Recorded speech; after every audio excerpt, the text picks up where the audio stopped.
압도적 뉴스 콘텐츠 3프로 뉴스룸입니다. 자, 어제 잘 쉬셨습니까? 어제 잘 쉬었습니다. 근로자의 날. 네. 근로자의 날. 아빠들 고생하는 날. 그렇죠. 사실 저는 어제 출장 갔다가 그렇죠. 네, 출장 다녀와서 복귀를 해서 좀 쉬려고 했는데 네.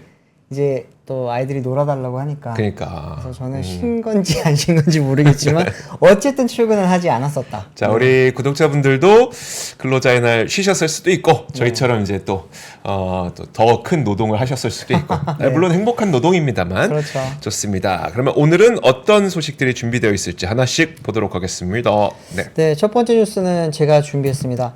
최근에 이제 국내 자동차 업체들에 대한 이야기들이 조금 많이 엇갈리는 이야기들이 많아요. 잘 되는 것 같기도 하고 안 되는 것 같기도 하고 한데 오늘 이제 미국 판매 실적이 아침에 새벽에 나왔습니다. 미국 판매 실적을 봤는데 사실 현대기아 입장에서는 북미 시장은 글로벌에서 가장 큰 시장이에요. 네. 내수보다도 더 큰 시장입니다. 그런데 이제 이번 달 4월 달이죠. 4월 달 판매 실적이 전년 동기 대비 3.5% 판매량이 감소했다라는 이야기가 있었습니다. 이제 제가 뭐 그 기업별로 자료가 정리된 게 있어서 하나 가져와 봤는데 조금 띄워주시면 좋겠는데요. 현대기아라고 제가 지금 빨간색으로 표시해둔 부분 있죠. 이게 네. 바로 바로 현대차와 기아의 미국 이제 전체 판매 상황인데 이제 지난달에 판매를 보시면은 13만 9,865대가 판매가 됐습니다. 이거 같은 경우에는 전년 동기 전년 4월보다도 3.5%가 감소했다는 뜻이고요.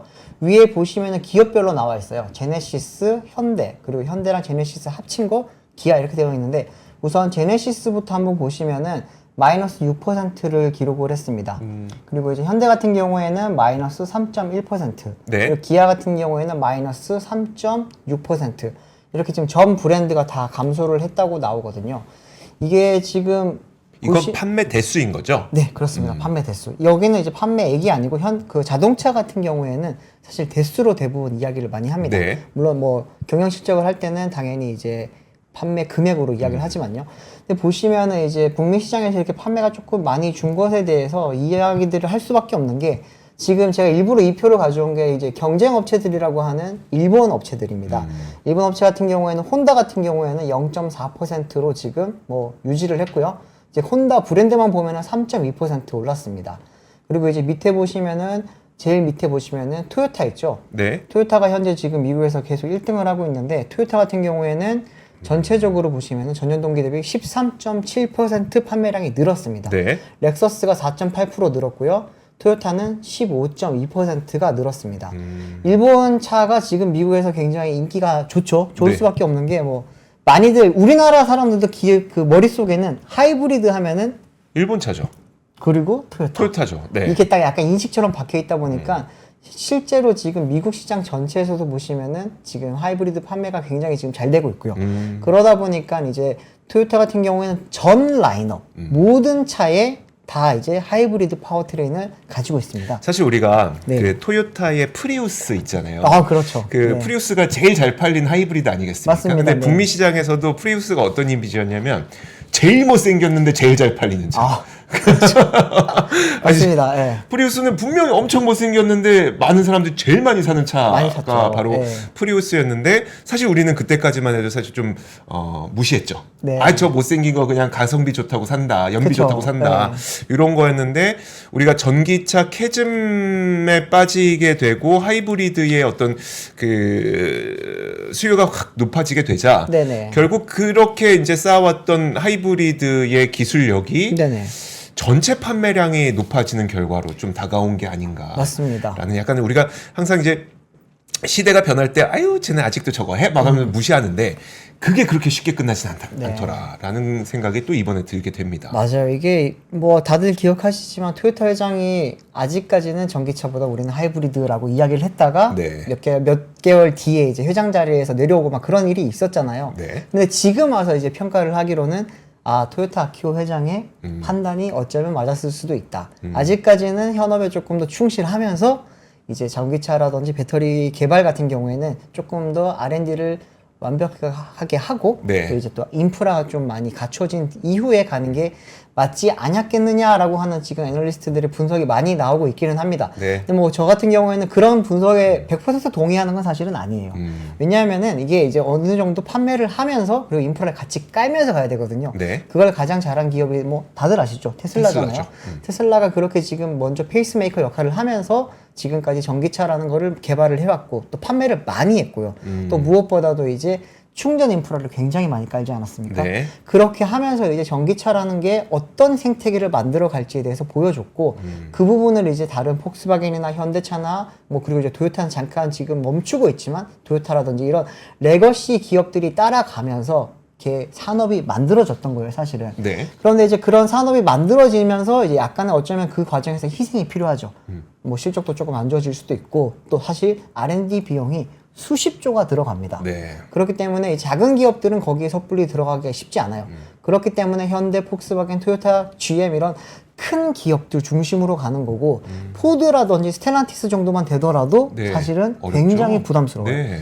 그렇기 때문에 그래서 이제 포드도 뭐 폭스바겐이 썼던 MEB 플랫폼을 같이 채용을 해서 유럽 모델을 만들어내고 스텔란티스 같은 경우에는 기존에 푸조가 가지고 있던 플랫폼을 가지고 와서 만드는데 생각보다 안 나오지만 어쩔 수 없이 그걸 쓰는 거예요. 네. 새로운 플랫폼을 만들기 위해서는 돈이 굉장히 많이 들어가다 보니까 그거를 좀 쉽게 생각하면 할부를 조금 오래 치는 거죠. 그러면- 36개월이 아니라 60개월 할부를 쳐서 지금 개발을 하고 그러니까 이런 상황이라고 보시면 되거든요. 제기어 랜드로버가 얼마 전에 그 중국 체리 자동차 플랫폼 사용한다고 했던 것도 비슷한 네, 개념인가? 맞습니다. 아. 아시겠지만 뭐 제규 랜드로버는 사실은 타타 자동차의 그렇죠, 인도. 네. 지금 인도의 타타 자동차의 지금 하위 브랜드로 있긴 한데 뭐 1년에 팔아봤자 걔네가 몇 대를 팔겠습니까, 사실. 그렇긴 하죠. 네, 많이 못 팔아요. 몇십만 대 못 파는 그런 기업이기 때문에 R&D 비용을 투자하는 게 굉장히 어려운데 중국 차랑 체리 자동차랑 사실 그 협업을 하기로 했던 거는 몇 년 전에 있었던 이미 MOU가 있었습니다. 네. 그때 당시만 하더라도 이제 영국의 자존심과 같고 럭셔리카인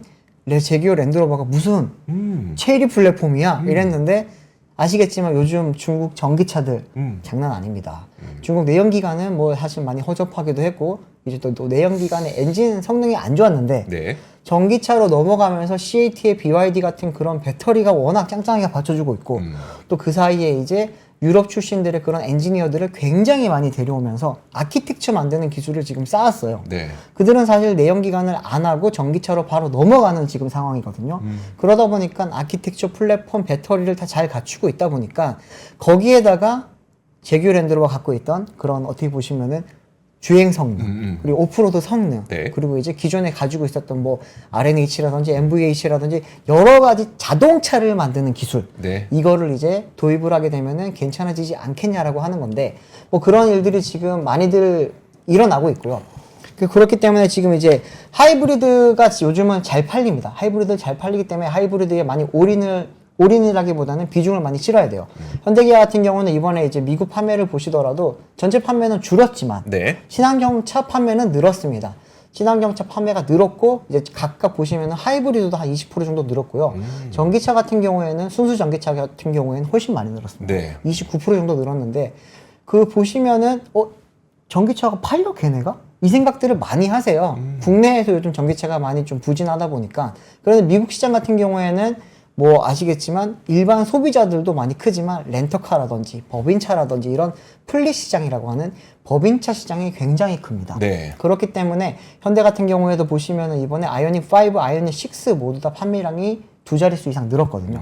그거는 플립 판매가 굉장히 많이 늘었기 때문에 IRA 보조금이 없이도 잘 팔리는 거는 그런 플립 판매의 어떻게 보면 우회로를 통해서 네, 네. 지금 판매량을 늘리고 있고요. 제가 계속 말씀을 드리는 것 중에 하나가 전기차가 성장이 꺾인 게 아니다. 단순히 지금 성장 둔화를 조금 겪고 있을 뿐이다. 라는 거고요. 해외에서는 여전히 잘 나가고 있습니다. 네. 그렇기 때문에 크게 많이 걱정 안 하셔도 될 것 같기는 한데 다만 전체 판매가 조금씩 줄고 있다는 거는 조금은 불안한 약간 좀 그럼 신호라고 이거는 볼 수 있습니다. 예. 뭔가 그 어떤 지금 사건이 벌어지고 있는 건가요? 아니면 좀 계절적으로 원래 약간 좀 줄어드는 시즌인가요? 계절적으로는 아직까지는 줄어들 시즌은 아닙니다. 사실 네. 그렇기는 한데 하이브리드라고 하는 트렌드에 있어서 지금 조금은 밀리고 있지 않나. 그리고 판매 차종별로 보더라도 이게 상대가 안 돼요. 네. 렉서스, 토요타 열 몇 개 차종씩 전부 다 하이브리드를 갖고 하이브리드죠. 있습니다. 네. 그런데 제가 오늘 이제 이 실적을 좀 분석을 하다가 기아가 마이너스 뭐 40몇 %인가 많이 줄었거든요. 하이브리드 판매가. 네. 현대 같은 경우에는 늘었어요. 근데 왜 기아는 줄어요? 하이브리드 판매가 많이 줄었더라고요. 네. 전기차는 늘었는데 보니까 판매 차종 자체가 많지가 않습니다. 그게 문제입니다. 네. 지금 현재 이제 미국 시장에서 판매를 하고 있는 기아의 하이브리드는 니로 하이브리드, 네. 스포티지 하이브리드, 그리고 이제 소렌토 하이브리드 이렇게 몇 개가 없어요. 네. 지금 우리나라에서 굉장히 잘 팔리고 있는 뭐 아시겠지만 K8 하이브리드, K8 자체는 지금 안 팔고 있고요. 네. K5 하이브리드도 미국에서는 판매를 하지 않고 있고요.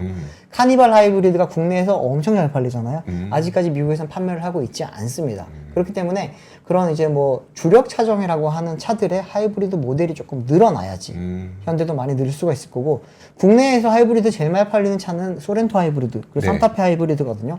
근데 그 차들도 지금 현재 미국에서 아직까지는 판매량이 국내만큼 높지가 않습니다.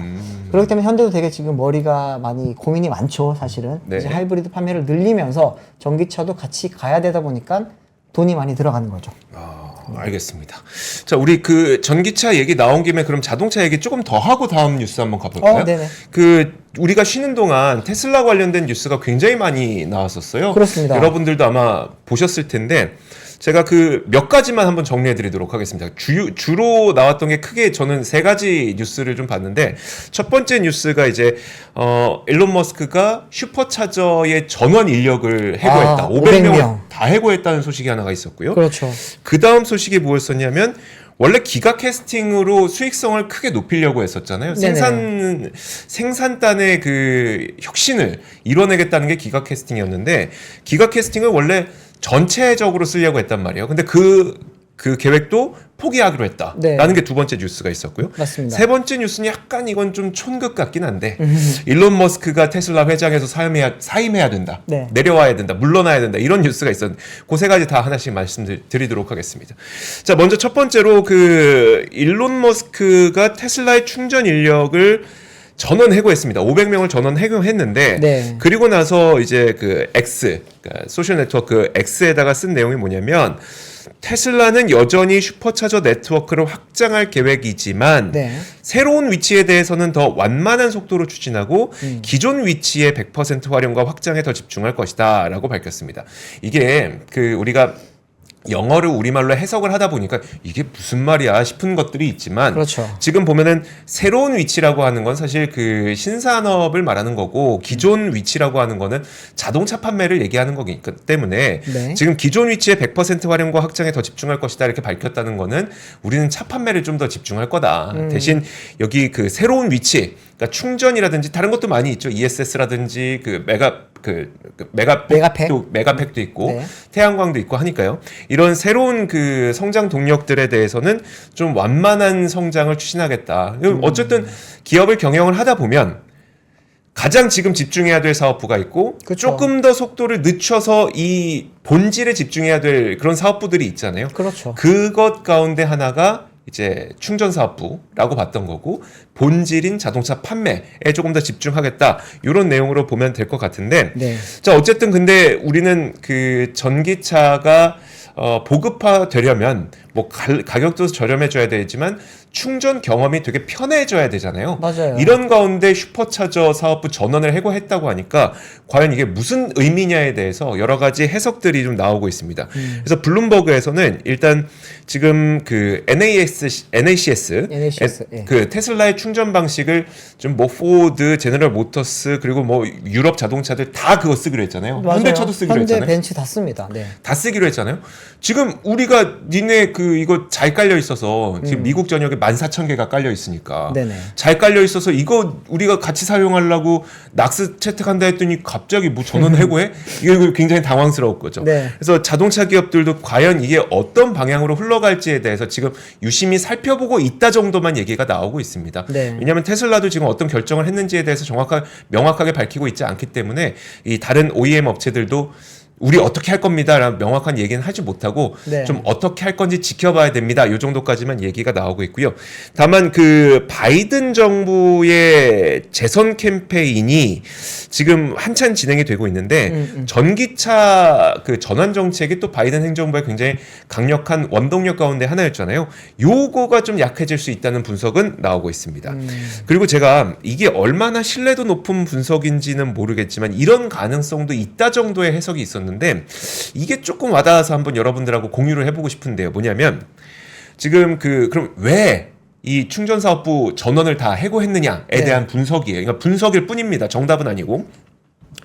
지금 그 테슬라가 비용 감축을 위한 엄청난 구조 조정을 진행하고 있잖아요. 얼마 그렇죠. 전에는 10% 인력을 감축했었고 또 뭐가 있었죠? 지금 임원들도 갑자기 막 3명씩 갑자기 잘랐고 그렇죠. 임원들도 나갔고 신입사원들도 들어오기로 했던 사람들도 갑자기 합격 취소가 되고 네. 여러 가지 일이 많죠. 그러니까 여러 가지 비용 감축을 위한 노력들이 많이 이루어지고 있잖아요. 네. 이런 가운데 슈퍼차저 이 팀도 사실 비용 감축을 위한 구조 조정의 대상이었다고 해요. 전해지는 말에 의하면. 네. 근데 이 슈퍼차저 팀장이 버텼다고 합니다. 안 돼요. 안 돼! 멈춰! 뭐 이래 버텼대요. 네. 그러다 보니까 이제 그 사람들을 싹 다 잘라버렸는데 대신 본인이 원하는 방식과 구성대로 팀을 재구성할 가능성이 있다는 분석이 좀 나오고 있어요. 그러니까 네. 자기가 원하는 사업 구조대로 이루어져 있지 않은 팀을 해고하고 이제 다시 필요한 사람들을 뽑는다. 요런 시나리오입니다. 시나리오인데 네. 이거를 좀 이런 시나리오를 생각하게끔 만드는 멘트가 하나 있긴 있었어요. 뭐냐면 네. 지금 보면은 슈퍼차저 네트워크의 공급업체 블랙 EV의 이 CEO가 뭐라 그랬냐면 테슬라는 이미 연방 정부의 그러니까 내비 프로그램에 따라서 자금을 지원받았고 핀터 CEO가 또 계속 덧붙였던 말이 본인이 원하는 방식으로 충전망 담당팀을 재구성할 가능성이 있다. 이게 그 말이죠. 그러니까 지금 다 잘랐고 네. 내가 원하는 사업 방식을 이루어질 수 있도록 인원과 구성을 다시 짤 거다라는 분석도 나오고 있어서 네. 이런 이유일 수도 있다 정도까지만 한번 보시면 될 것 같고요. 자, 기가 캐스팅 관련해서 기가 캐스팅을 완전히 구현하겠다는 계획도 포기했다는 로이터의 보도가 있었습니다. 그렇죠. 원래는 이게 기가 캐스팅을 하게 되면은 아예 진짜 우리 레고처럼 쿵쿵 찍어갖고 쫙 붙이는 그렇죠. 방식. 그렇게 네. 되면 생산 혁신과 비용 혁신을 이뤄내갖고 마진을 엄청 높일 수 있다는 우리는 기대를 갖고 있었던 거잖아요. 네. 대신 이게 지금 좀 안 되고 있는 것 같아서 이걸 어떻게 하기로 했냐면 차량 전면과 후면, 중간 배터리 수납 이렇게 세 개의 부분으로 나눠서 생산한 뒤에 이어 붙이는 방식. 예. 이런 방식을 채택하기로 했는데 이게 이미 모델 Y라든지 사이버 트럭에서 사용하고 있는 네, 방식이라면서요? 맞습니다. 모델 Y의 일부 모델부터고 지금 이제 하이랜드가 나왔잖아요. 네네. 모델 3 거기 지금 이제 그 방식을 적용을 하고 사이버 트럭 적용하고요. 근데 이제 향후에는 전 라인업에 다 이제 기가 캐스팅과 그리고 이제 작년에 이야기했죠. 언박스드 프로세스라고 해서 네. 이제 차체를 6개로 나눠 가지고 이제 각각 조립을 해서 갖다 붙이는. 아, 네. 이렇게 되면은 생산 공정이 혁신이 되면서 33% 정도 이렇게 시간과 비용을 줄일 수 있게 되고 사람도 한 40% 정도면 되고 네. 이러면서 확실히 비용을 현격하게 줄일 수 있다라는 게 그때 당시에는 좀 되게 혁신적인 이야기였습니다. 네. 근데 이제 그게 지금 잘 안 되다 보니까 이 부분에 대해서 잘 안 되는 것도 있겠지만 아시겠지만 생산 공정을 새로 지으려면은 투입되는 돈이 엄청나게 많이 듭니다. 그렇죠. 그렇기 때문에 시설 투자에 들어가야 될 비용을 지금 많이 줄이기 위해서 아무래도 지금 이렇게 좀 비용 절감하는 그런 작업들을 많이 하는 것 같은데 다들 아시겠지만 이렇게까지 비용 절감하는 이유는 지금 신차 개발 중이잖아요. 그렇죠. 네. 모델 2라고 하는 신차 개발을 하는데 아까도 잠깐 말씀드렸지만 자동차 한 대를 개발을 하는데 적게는 수천억 원이 들어가고요. 많이 들어가면 조 단위의 차량 그 비용이 들어갑니다. 네. 뭐 테슬라 같은 경우에는 이번에 만드는 차량이 저가형 모델로 지금 알려져 있고 네. 그리고 이제 나올 차량의 가격이 2만에서 2만 5천 달러 선에서 맞춰야 되다 보니까 아무래도 개발이 더 까다로울 것 같아요. 지금 모델 2라고 해서 처음에는 다들 이제 조그마한 해치백 모델이 나올 거라 생각을 했는데 지금 이제 나오는 이야기를 들어보면은 약간 소형 SUV 같은 그런 CUV 스타일의 그런 모델이라고 하고 네. 아시겠지만 같은 동급일 때 세단보다 SUV나 CUV가 비싸요. 그렇죠. 그럼에도 불구하고 더 싸게 팔아야 되기 때문에 일론 머스크가 지금 처해져 있는 그 환경이라든지 허들이 굉장히 지금 가혹할 겁니다. 네. 그래서 이제 비용 절감을 통해서 어쨌든 자체적으로 좀 개발도 많이 하고 또 이제 또 돈을 좀 많이 마련을 해놔야 나중에 이제 그 가격 경쟁이 붙을 때 그렇죠. 지금 샤오미 보시면 아시겠지만 샤오미 SU7 차량이 5,500만 원 정도 지금 가장 비싼 차. 네. 4천만 원대에 지금 가장 싼 차를 살 수 있는데 그거를 비용을 지금 그 계산해 보시는 그 구매 쪽에 계시는 분들이 비용 계산을 해 보면은 절대 나올 수 없는 가격이라고 해요. 그리고 이제 샤오미 자체도 지금 실제로 우리가 흔히 말하는 그 이제 총알 네. 실제로 지금 현금을 한 수조 원 정도 지금 마련을 해놨다고 합니다. 그 말은 우리가 한 1, 2년은 손해보고 팔 거를 각오를 하고 들어왔다. 네. 하고 난 아프지만 넌 더 아플걸? 약간 이런 지금 전략으로 가는 거기 때문에 거기에 대해 대응을 하기 위해서 지금 테슬라가 일론 머스크가 좀 준비하는 거 아닌가 싶어요. 사실. 그러니까 나는 적자지만 넌 죽을 걸? 그렇죠. 그 전략이잖아요. 네. 난 적자 알아. 근데 넌 죽을 걸. 잘 생각해보세요. 예전에 디스플레이가 그랬고 지금 태양광 그러니까. 패널 난리잖아요. 그러니까요. 태양광 패널 뭐 많이 이야기했지만 그걸로 담벼락 만드는데 울타리 만들고. 네, 그렇기 때문에 전기차 쪽에서도 이제는 그런 일이 점점 좀 되면서 아무래도 조금 준비를 하고 있는 것 같지 않나 그런 생각이 듭니다. 예. 자, 그리고 일론 머스크와 관련된 세 번째 뉴스가 아까 소개해드렸던 대로 테슬라의 회장에서 내려와야 된다. 사퇴해야 된다. 이게 어떤 사연이 있는지 먼저 네. 말씀드리면 미국의 연방 대법원에서 이제 판결이 나온 거예요. 네. 원래 이제 SEC에서 그 예전에 여러분 기억하시겠지만 2018년도였었잖아요. 네. 그때 우리는 이제 그 테슬라를 이제 그 뭡니까 상장 폐지시켜서 상장 폐지시킬 거다 뭐 이런 얘기를 했었어요. 그렇죠.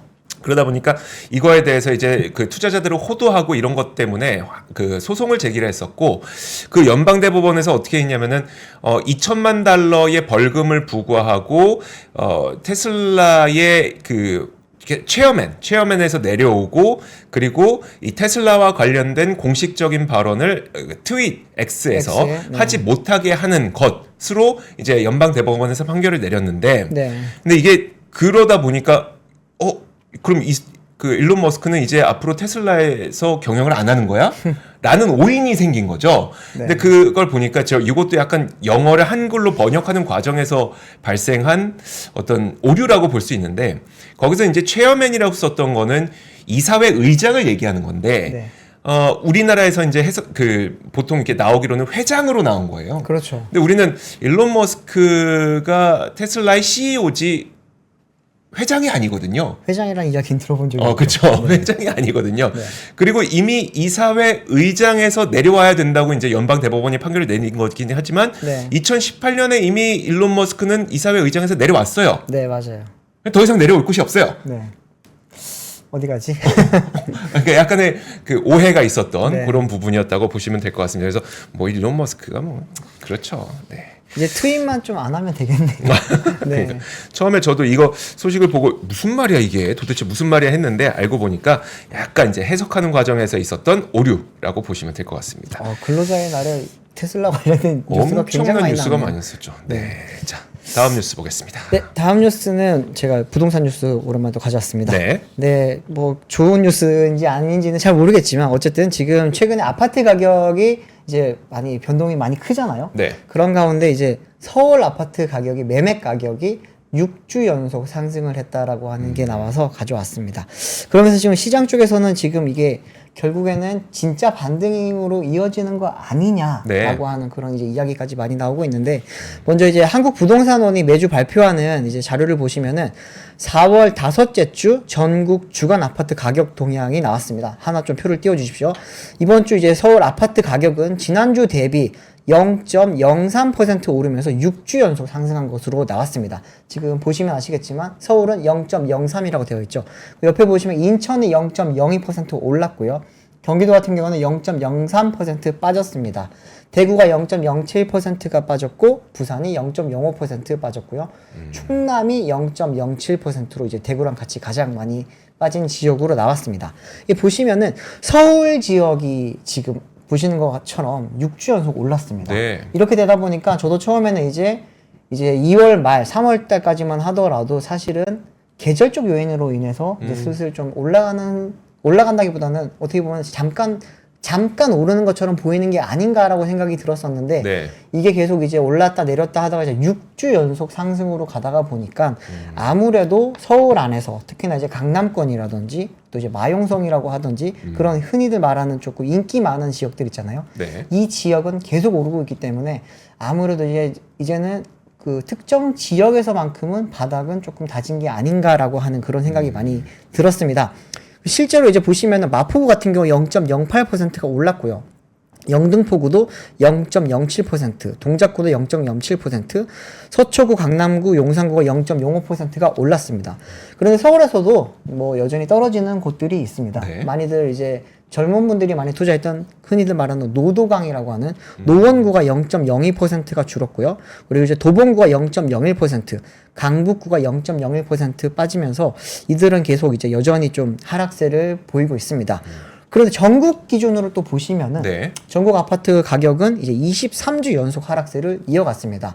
쉽게 보시면 이제 수도권, 특히나 이제 서울, 경기, 서울, 인천을 제외하면은 여전히 조금 하락세가 그렇죠. 이어지고 있다라고 보실 수가 있는데 제가 이제 보다가 광역시는 아까 보셨지만 조금 다른 지역들도 한번 보면서 제가 좀 말씀을 드리고 싶어서 가져왔는데 좀 띄워주십시오. 강원도 같은 경우에는 상승폭을 이제 점점 확대를 하고 있고요. 네. 경북 지역은 상승폭을 유지를 한다고 나옵니다. 그런데 이제 전북 지역 같은 경우에는 이제 조금 오르다가 다시 보합으로 전환이 됐고요. 충북, 전남, 제주, 경남, 충남 같은 경우에는 계속 이제 마이너스 하락세를 보이고 있습니다.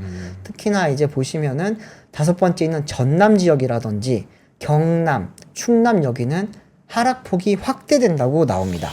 그 양극화가 좀 심화되고 있는 거네요. 사실 그렇습니다. 지방은 계속 그러니까 이걸 지방으로 다 그 통칭할 수는 없지만 네네. 수도권이 아닌 지역들은 좀 내려가는 경향, 대신 수도권 지역은 좀 반등하는 경향, 이런 것들이 분명 보이긴 하네요. 네, 서울 안에서도 지금 이제 구에 따라서 나눠지고 있기는 한데 특히나 이제 수도권, 특히나 이제 서울과 이제 지방을 봤을 때는 조금 양극화가 많이 심화되고 있지 않나. 이게 계속 지금 지방 소멸 이야기도 많이 나오고 있기는 한데 소멸이라고 하기는 조금 뭐 쉽진 않겠지만 아직까지 네. 단정하기 쉽진 않겠지만 하락폭이 계속 확대되고 있다는 거는 조금은 뭐 불안한 이야기 같습니다.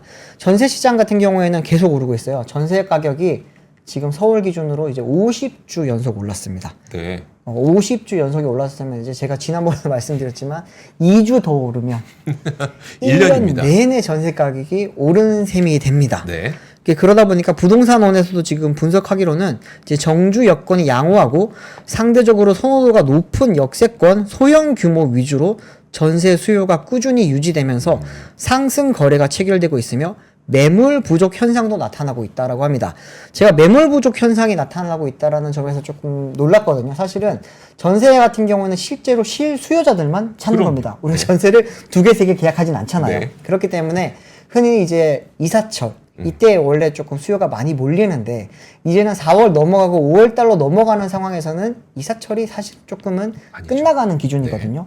그런 상황에서도 매물이 조금 부족하다라고 하는 거는 확실히 이제는 조금 시기가 조금 달라졌다. 예전에 그 하락세의 시기는 어느 정도 조금 끝나가는 분위기가 아닌가라고 하는 그런 좀 생각이 들었습니다.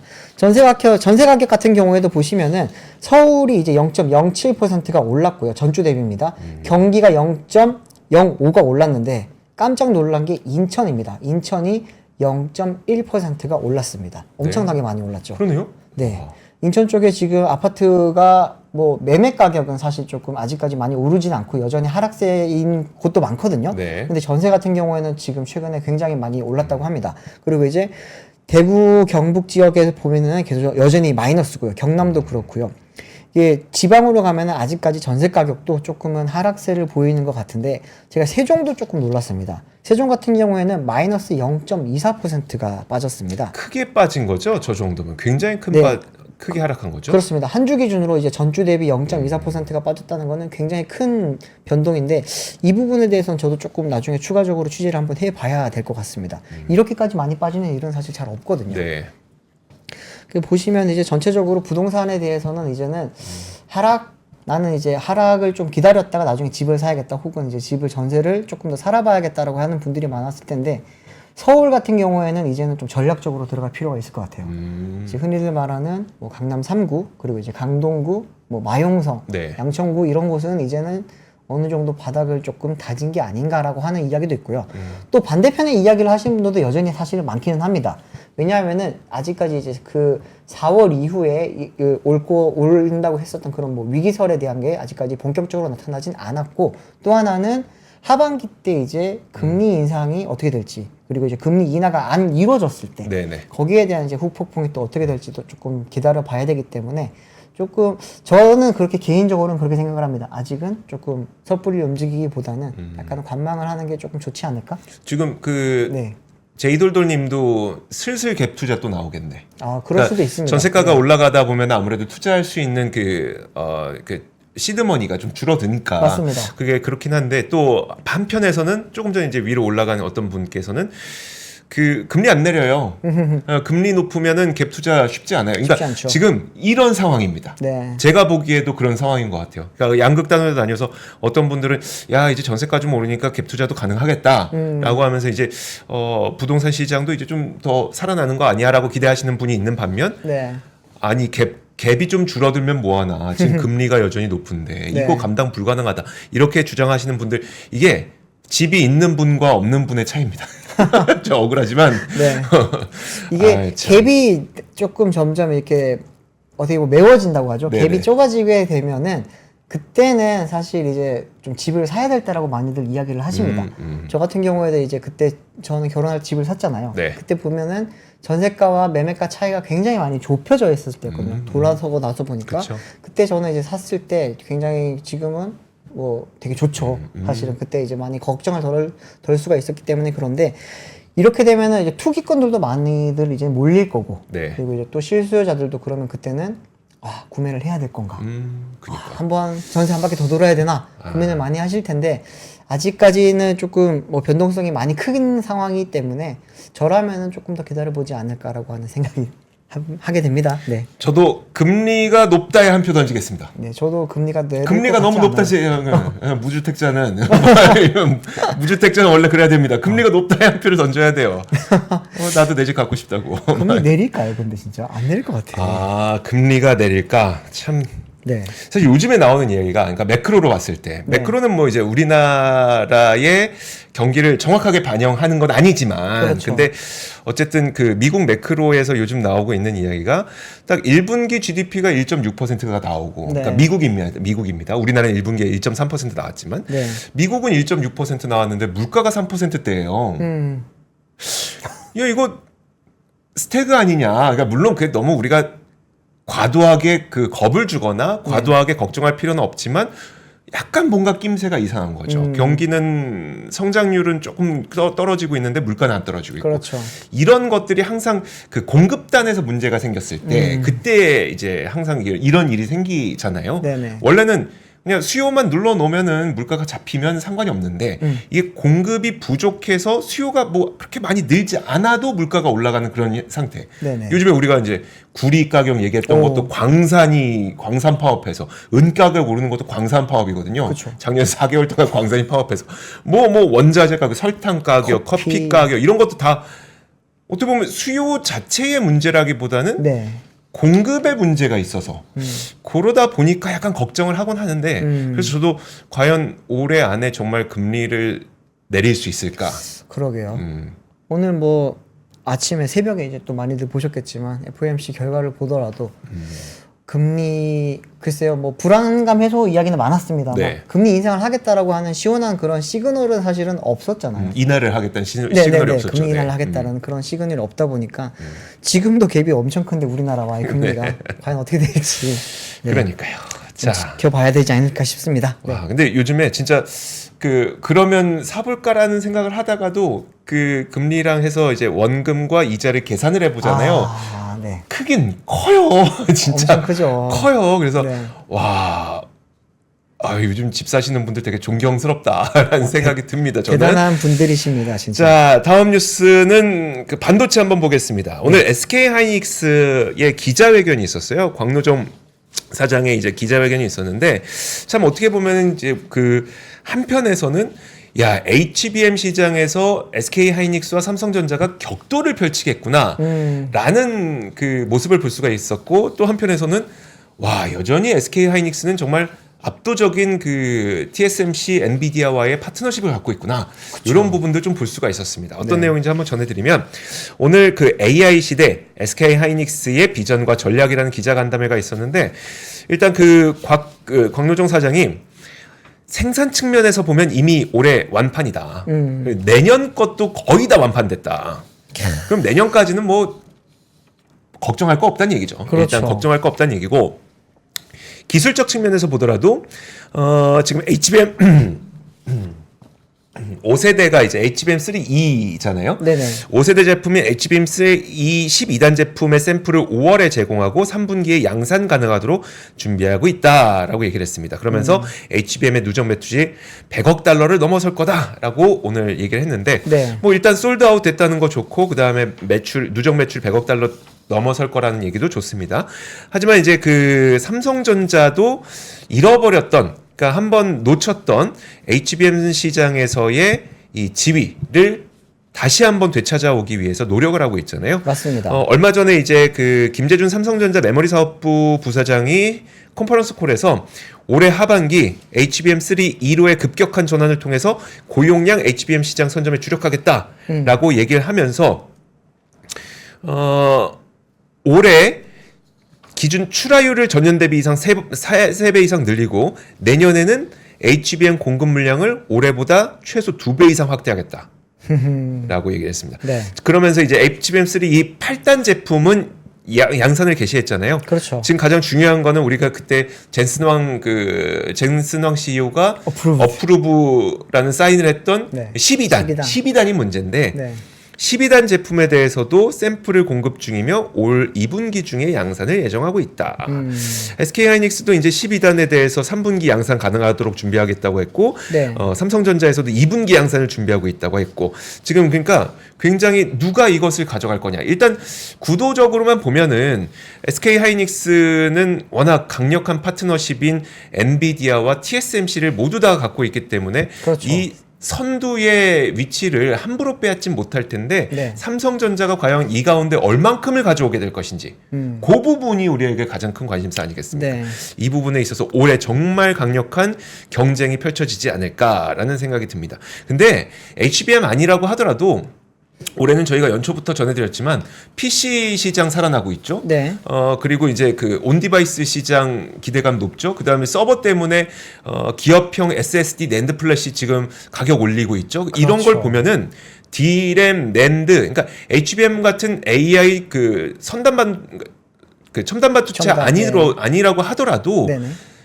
이 D램과 낸드까지도 지금 수요가 많이 높아지고 있고 이미 감산을 통해서 생산량을 많이 줄여놨기 때문에 안 그래도 좋은 상황이니까 그쵸. 안 그래도 좋은 상황이니까 일단 기본으로 시장 좋아지는 거 깔고 그 다음에 HBM에서 얼마나 더 나가는지 그 두 가지가 이제 올해의 가장 키포인트가 아닐까라는 생각이 듭니다. 맞아요. 저도 지금 계속 생각이 드는 게 5세대에 들어가면서 8단 네. 적층 이야기 많이 나왔었잖아요. 네. 하나 사진 좀 띄워주시면 좋겠는데 그게 12단 적층 HBM3 처음에 삼성이 나왔고 오늘 이제 SK 하이닉스가 이제 이번에 공개를 했던 오늘 그 HBM3E에 대한 또 자료 사진입니다. 근데 양사가 이제 다 8단은 이제 기본으로 하는 거고 이제는 12단에서 싸움을 하겠다. 그리고 24GB 시대는 끝났고 36GB 시대 본격적으로 열리는 것 같은 오늘 사실은 좀 그런 느낌이에요. 저는 약간 보면서 이제 박 대표가 오늘 약간 좀 출정식을 다시 이야기하는 그런 분위기를 사실 받았거든요. 네. 왜냐하면은 그 GTC 때 사실 12단에 대해서 조금 그 SK 하이닉스 쪽에서는 약간 충격을 많이 받았다고 합니다. 근데 거기서도 그때 이제 제가 취재원들한테 들어보니까 자기들도 개발은 하고 있기는 한데 네. 아직까지 그 완성을 못 시켜서 그리고 이제 양산에 대해서 수율을 잡고 있기 때문에 이 부분은 함부로 이야기가 하기 어려운 상황이었는데 삼성이 한다라는 이야기는 있었지만 실제로 가지고 나올 줄은 몰랐다라고 했고요. 갖고 나왔는데 거기에 대해서 젠슨왕도 굉장히 좀 많이 만족스러워 했다라는 그런 네. 반응들이 나오니까 SK 하이닉스 입장에서도 그러면은 우리도 빨리 이제는 선보여야 되지 않겠냐라고 하는 내부적인 이야기가 굉장히 많았다고 하는데 그 오늘 좀 약간 그걸 보면서 광노정 대표가 이제 그래? 한판 붙지 뭐 12단도 우리 있어 약간 이런 느낌이었어요. 그러니까요. 예. 사실 지금 엔비디아에 이제 지지난 날부터 8단을 공급을 하고 있으니까 네. 아무래도 12단 공급하는 것도 우리가 더 유리할 거다. 뭐 사실 높이도 똑같고 그쵸. 안에 들어가는 그게 이제 용량만 커지는 거기 때문에 충분히 우리가 높다라고 하는 거를 조금 오늘 강조를 하려고 했던 게 광도정 사장이 좀 질풍가도님이 12단 가지고 서로 입 벌구 중. 이빨 이거 맞죠? 이거 그렇죠. 맞는 아무도 거죠. 지금 몰라요. 아무도 사실. 모르는 거지. 그러니까 이걸 통해서 퀄 테스트를 통과하고 네네. 얼만큼의 수율이 나오는지에 대한 결론이 나오고 그렇죠. 그래서 어느 회사에게 얼만큼을 그 주문할지가 나오고 우리한테 네. 공개는 안 되겠지만 네. 그런 것들이 나와야 이제 우리는 12단이 얘네가 져야 되는 거였구나 그렇죠. 라는 걸 알게 되는 거죠. 네. 어쨌든 근데 분명히 이렇게 그 양사에서 계속 어필을 한다는 것은 그것을 탑재하기 위한 지금 굉장한 경쟁이 지금 그렇죠. 펼쳐지고 있다는 건 분명하니까 엄청나죠. 네. 잭슨 왕이 황제폐하군. 맞는 말입니다. 뭐 네. 제인슨 항이지만. 그렇죠, 그렇죠. 네. 자, 다음 뉴스는 다음 뉴스는 제가 방산 뉴스 하나 가져왔습니다. 보시죠. 오늘 되게 좋은 소식이 들려왔어요. 이제 우리가 방산 업체들이 여러 개가 있는데 네. 그 중에서 이제 현대로템 있잖아요. 네. 현대로템이 뭐 전차 쪽에서도 잘하고 있는데 장갑차도 잘 만들거든요. 지하철 만드는 데 아닙니까? 그렇죠. 지하철도 만들고 KTX도 만들고 네. 네, 여기야말로 바퀴 달린 거 많이 만드는 그 회사인데 오늘 이제 페루 육군에다가 K 장갑차라고 하는 거 이제 얘네가 말하는 K808 베코라고 하는 네. 차륜형 장갑차가 있습니다. 차륜형 장갑차가 뭐냐 하면은 장갑차예요. 네. 장갑차인데 바퀴가 일반 자동차처럼 그런 트럭에 들어가는 바퀴 같은 게 들어간 거예요. 우리가 흔히 생각하는 장갑차라고 하면은 캐터필러처럼 이런 게 돌아가는 그런 이제 네. 장갑차를 생각을 하는데 그게 아니고 차륜형 장갑차는 온로드에서 그 도로나든지 이런 데서 그런 일반 탱크라고 부르는 네. 그런 이제 장갑차보다 훨씬 잘 갈 수 있는 건데 사진 하나 띄워주시면 좋겠습니다. 이게 오늘 이제 페루에 공급을 하기로 했던 하기로 이제 하게 된 그 이제 K808 베코라고 하는 이제 차륜형 장갑차의 모습인데요. 네. 이 차량을 지금 이제 STX를 통해서 페루 육군에다가 30대를 공급을 하기로 했습니다.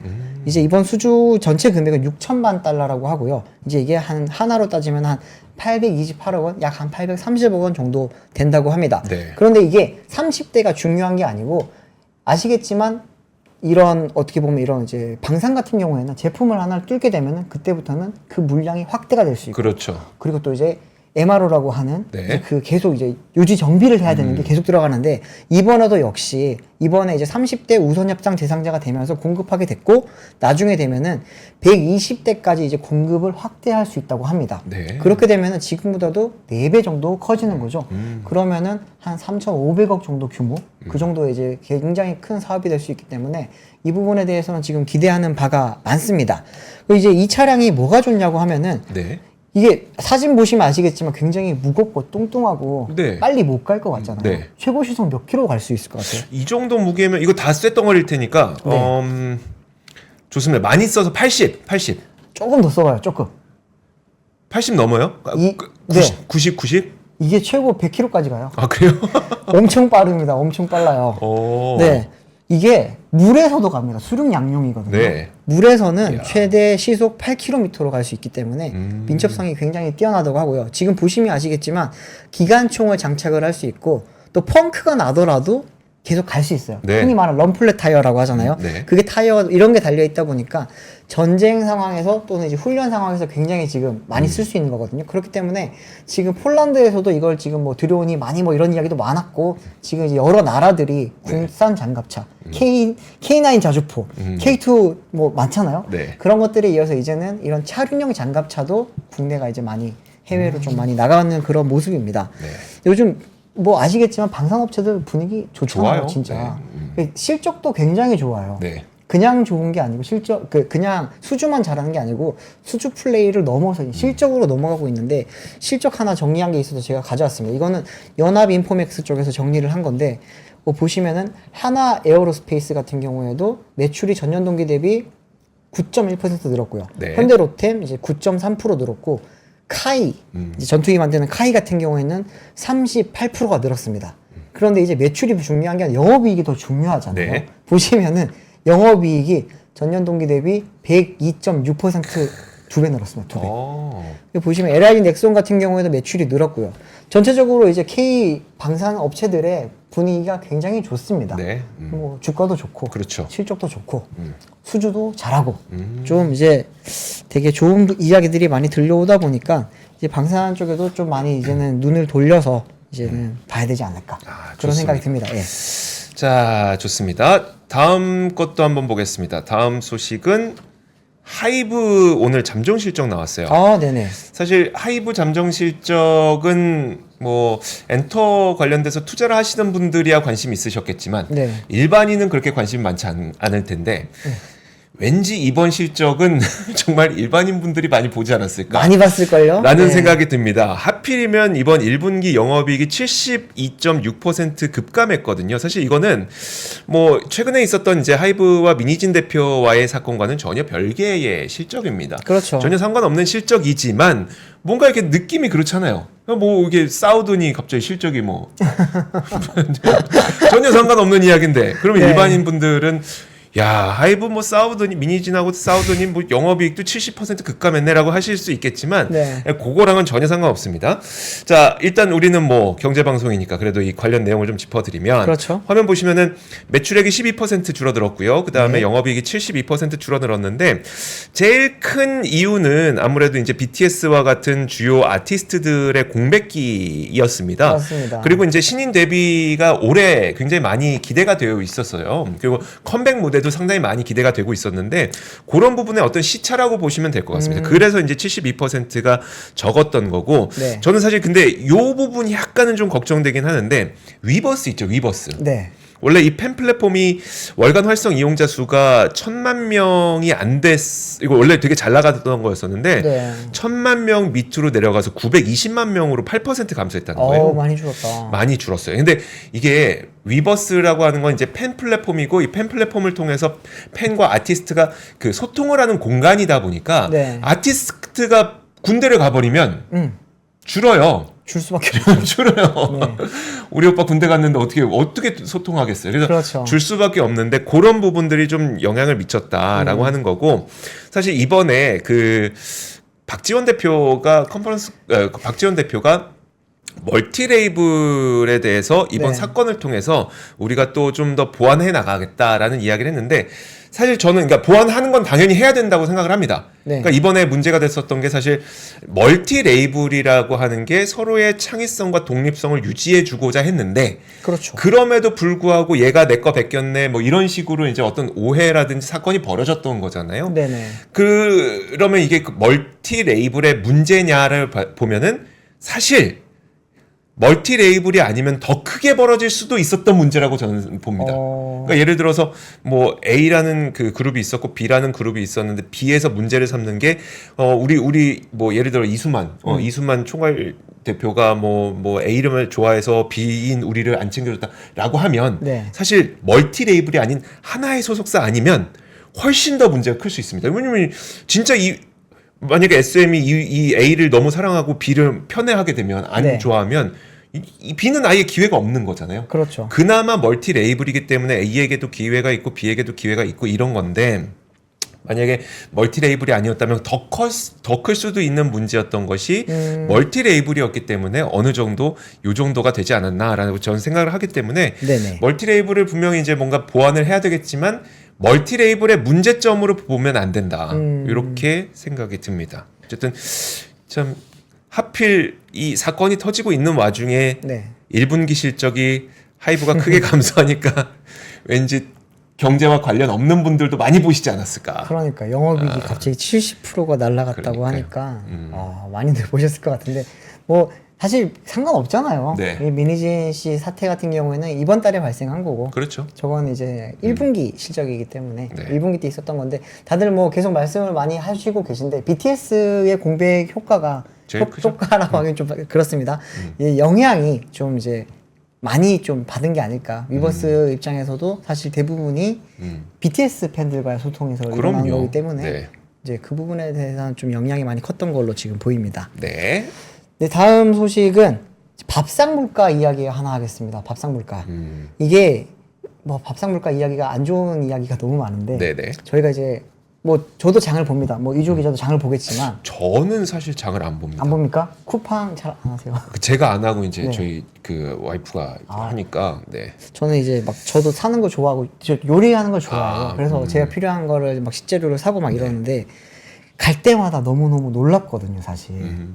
너무 비싸요. 맞아요. 근데 오늘 이제 통계청의 발표가 있었는데 소비자 물가가 그렇게 많이 안 오른 것처럼 보였잖아요. 네. 그런데 밥상 물가는 많이 올랐습니다. 얼마나 올랐습니까? 특히나 이제 우리가 알고 있는 과일 있죠. 과일이 38.7%가 올랐습니다. 그 중에서도 배는 102.9%, 2배 올랐어요. 금사과보다 더 올랐어요. 금사가 80.8%인데 배는 102.9%입니다. 네. 그리고 이제 귤이 이제 64.7% 올랐고요. 복숭아가 61.2% 올랐습니다. 지금 소비자 물가가 전체적으로 보시면 이제 2.9%로 어떻게 보면 약간 이제 안정세를 보이고 있다라고 하는 이야기가 많은데 네. 밥상 물가는 여전히 많이 높습니다. 이게 힘들어요.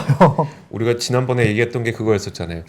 과일이라고 하는 건 대체가 가능해서. 네. 사실 요즘에 사과 값이 너무 많이 올라가다 보니까 그 두 번째로 크게 올랐던 게 귤 값이었잖아요. 네. 사과 값이 지난 1월이었나 2월이었나 이제 70% 올랐을 때 귤값이 거의 80% 올랐으니까. 네, 그쵸. 그러고 나서 또 이제 귤값까지도 올라버리니 거기에 대한 대체제로 또 배를 먹는데 배값마저도 이렇게 크게 올라가 버리면 더 이상 우리에게는 먹을 게 무엇이 있나. 요즘에 그 예전에 우리 뭐 식당 같은 데 가면 네. 마지막에 후식으로 과일 같은 거 주고 했는데 그렇죠. 요즘에 과일 주는 잘 식당 없어요. 볼 수가 없습니다. 네. 비싼 식당 가야 돼요. 아, 제가 요즘 이제 좀 약간 식단을 좀 바꾸고 있는데 네. 그러다 보니 건강 때문에 바꾸다 보니까 요즘 제가 뭐 토마토나 뭐 닭가슴살 그리고 양배추 이런 거 많이 네. 먹거든요. 근데 오늘 기사를 보다가 토마토가 최근에 제가 좀 구매하면서 비싸다고 느꼈어요. 네. 실제로 토마토 가격이 이제 39% 올랐고요. 네. 양배추 가격이 48.8% 올랐다고 합니다. 그렇게 많이 올랐어요? 그렇게 많이 올랐어요. 예, 양배추를 사러 가보시면 아시겠지만 양배추가 옛날에는 이만했거든요. 네. 이만한 거는 지금 10,000원이 넘고요. 네. 요만한 양배추 있거든요. 네. 좀 작은 거. 이것도 어떤 데는 5,000원, 어떤 데는 8,000원 이렇게 해요. 그러다 보니까 제가 이제 양배추를 굉장히 좀 전 좋아하는 편인데 그렇죠. 다이어트 하려면. 네, 제가 좋아하는 게 지금 다 올라서 아, 굉장히 슬픕니다. 아이고, 그러니까 사실 그러다 보니까 과연 이게 진짜 물가가 내려가고 있는 게 맞냐라는 네. 그 하소연들이 그러니까 일반 국민들 입에서 나올 수밖에 없는 겁니다. 수치적으로는 2.9%로 내려갔죠. 네. 내려갔는데 내 돈은 훨씬 더 많이 나가는데. 사실 우리가 제일 먹는 거에 입장에서 굉장히 민감한데 그게 많이 오르다 보니까 사실 좀 뭐 국민들이 체감을 못 하는 것 같고 사실 뭐 저도 체감이 안 됩니다. 알겠습니다. 마지막으로 단신 간단하게 하나만 전해드리고 오늘 뉴스를 마치도록 하죠. 지금 많은 분들이 박근영 왜 안 오시냐, 네. 우리의 박근영. 그 박근영 부장이 오늘은 약간 바빠서 조금 있다가 잠시 후에 이제 그 다른 분이 또 네. 오시게 됩니다. 오셔서 이제 마감 시황 해주실 거니까 그래서 저희가 일부러 약간 좀 더 뉴스를 길게 하고 있습니다. 마지막 단신. 그 요즘에 직장인 절반 가까이가 육아휴직이 자유롭지 못하다. 아. 라고 응답했다고 합니다. 네. 사실 이 육아휴직이라고 하는 게 일단 팩트부터 전해드리면 육아휴직 제도와 육아기 근로시간 단축 제도를 언제든지 자유롭게 사용할 수 있느냐라고 물어봤더니 49%가 그렇지 않다라고 얘기를 했다고 합니다. 근데 사실 저만 하더라도 네. 제가 과연 육아휴직을 갈 수 있을까요? 저도 못 갈 것 같고, 그러니까 이런 마음인 거죠. 네. 아마 많은 분들이 비슷한 마음일 겁니다. 물론 사용하시는 분들 굉장히 존경스럽습니다만 스스로 아마 좀 사용하기 뭔가 꺼림칙해지는 그런 느낌이 있을 텐데 그쵸. 이 이야기를 전해드린 이유가 뭐냐면 분명히 지금 출산율을 높이기 위해서 여러 가지 그 시도들이 이루어지고 있거든요. 네. 지금까지 10여 년 동안 뭐 280조 원을 쏟아부었는데 아직도 출산율은 계속 내려가고 이런 얘기 많이 하잖아요. 그래서 문제가 그럼 돈이 아닐 수도 있겠다. 물론 돈도 필요합니다만 네. 가장 그래서 최근에 나온 연구를 보니까 남성들이 가사와 육아에 조금 더 도움이 많이 돼야 그래야 여성들의 그 경력 단절이 안 일어나고 여성들의 경력 단절이 안 일어난다는 것을 전제해야 출산율이 높아지더라라고 하는 연구 결과들이 있는 걸 보니까 네. 결국은 남성들의 육아휴직이라든지 아니면 좀 그 유연근무제 이런 것들을 좀 자유롭게 사용해서 남성과 여성이 육아와 가사를 동시에 할 수 있는 방법들을 찾아야 된다라고 하는 게 요즘 나오는 연구 결과들이거든요. 그래서 맞아요. 그러다 보니까 이런 그 설문조사 묘사가 계속 나오는 겁니다. 그래서 여러분들께서도 좀 한번 생각해 보실 만한 거리가 아닐까 그러니까 싶어서. 저 이거 네. 관련해서 잠깐 말씀드리고 싶은 게 그 얼마 전에 봤던 그 뉴스가 하나 생각나서 네. 부영건설에서 그때 이제 1억 원. 아기 낳으면 1억 준다고 네. 했잖아요. 그러니까 그걸 가지고 1억을 주면은 아이를 낳겠느냐라고 네. 하는 설문조사를 했습니다. 그랬더니 60%인가 70%의 응답자들이 아기를 낳겠다고 했어요. 그러니까 이게 단순히 이제 뭐 우리가 돈을 그때 되게 굉장히 포퓰리즘적인 이야기이긴 합니다. 네. 아이를 낳았을 때 돈을 바로 그냥 쏴주는 게 맞느냐, 네. 아니면은 이걸 정책적으로 바꿔서 구조적으로 만들어서 가는 게 맞느냐라는 이야기가 많았는데 지금 구조를 바꾸기 위해서 돈을 많이 쏟아부었을 때 효과가 생각보다 크지 않았는데 하나의 기업이 했던 일이 그렇게 그렇죠. 더 큰 영향을 미친 걸 보면은 정부 정책도 이제는 어떻게 보면은 마이너스를 시키는 어떻게 보면 그게 이렇게 내가 내야 되는 돈을 적게 내게 해주는 것보다는 그렇죠. 조금 더 지원해주는 방향으로 이게 뭐 지금보다는 조금 더 직접적인 지원이 있어야지만 육아율을 좀 그 출산율을 높일 수 있지 않겠냐 그런 그렇죠. 이야기가 생각이 나는 게 다들 지금 0.65명으로 들어가다 보니까 많이들 생각하시는 게 0.65명에서 한 명까지 올리면 좀 괜찮아지겠지라고 네. 생각을 하는데 이게 2명이 결혼을 해서 1명을 낳는 거예요. 맞아요. 2명이 결혼해서 0.65명을 낳는 거면은 인구가 거의 4분의 1 토만 가까이 나는 겁니다, 사실은. 이 부분은 좀 심각하게 우리가 고민을 해야 될 부분이지 않을까 그렇게 보입니다. 네, 알겠습니다. 자, 오늘 3프로 뉴스룸 오늘은 여기까지 하도록 하겠습니다. 네. 자, 이어지는 데일리 힌트도 많은 사랑 부탁드리도록 하겠습니다. 자, 그럼 여기서 인사드릴게요. 고맙습니다. 감사합니다. 박근영, 이선영, 사경인, 염승환 투자 마스터들의 세심한 케어로 건강한 투자 습관을 만드세요. 3프로 멤버십 3프로 앱에서 확인하세요.